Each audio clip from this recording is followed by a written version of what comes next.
Well, good morning to day 6 on the Via Alpina. Up ahead you can see some cows that have been driven through the pass. The herdsmen are now bringing another herd up to the highway here. I'm sure to follow. I see two other groups, one at the hairpin, one further down. Oh, there's another one even further down. Guess they're bringing them on the other side of the pass for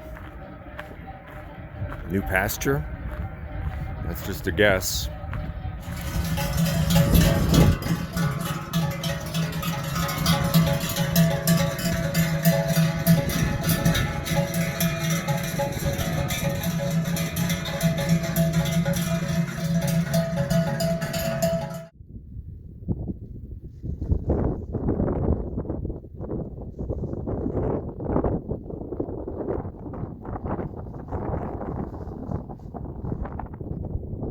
Well, I just discovered I'm like way off the yes.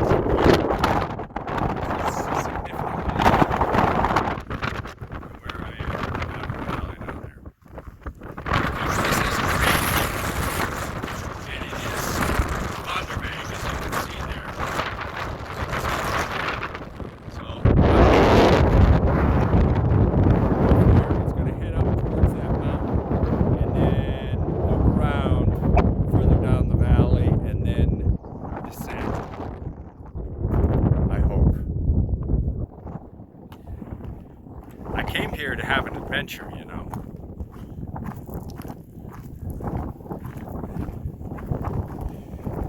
Hope you're enjoying the adventure too.